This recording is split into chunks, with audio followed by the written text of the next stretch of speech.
Today we're looking at time using some analog clocks, and you're going to be typing the digital time that you see on the analog clock. So up at the top you have a clock face with a short hour hand and a long minute hand. Now today we're just going to be working with on the hour, so 00. We're going to be working with quarter past, which is 15. We're going to look at half past, which is 30. We're going to look at quarter till, which is 45. So those are the 4 times that we're looking for minutes, and we're working with pretty much every hour. So what I'm going to do here is I'm going to look at my my shorthand first for my hour, and I'm going to double click this question mark down here, which is in front of the colon because that's where my hour goes, and I'm just going to type what hour it is. So this one's a 3.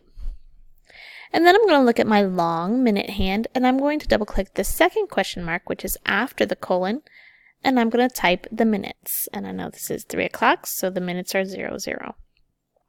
And then you just showed your teacher what time it is digitally by typing the hours and the minutes. So it's 3 o'clock. We'll do one more together. This one I see that it's inside the 11 o'clock room because remember we go around the clock. And then we go into the room, and I just passed 11, so this is the 11 o'clock room.